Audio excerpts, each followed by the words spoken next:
చేసుకుందాం. దీపారాధన లక్ష్మీ స్వరూపం.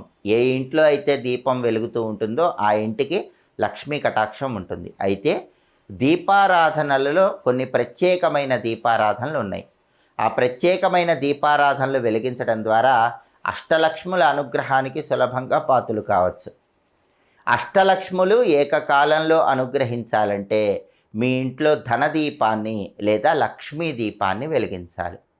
ఈ లక్ష్మీ దీపాన్ని ఎప్పుడు వెలిగించాలంటే గురువారం రోజు కానీ శుక్రవారం రోజు కానీ మీ ఇంట్లో ఈ ధనదీపము లేదా లక్ష్మీ దీపాన్ని వెలిగించాలి.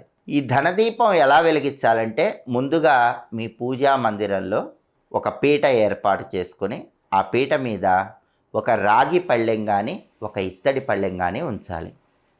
ఆ రాగి పళ్ళెము లేదా ఇత్తడి పళ్ళెనికి 3 చోట్ల గంధం బొట్లు 3 చోట్ల కుంకుమ బొట్లు పెట్టాలి. ఇప్పుడు ఆ రాగి పళ్ళె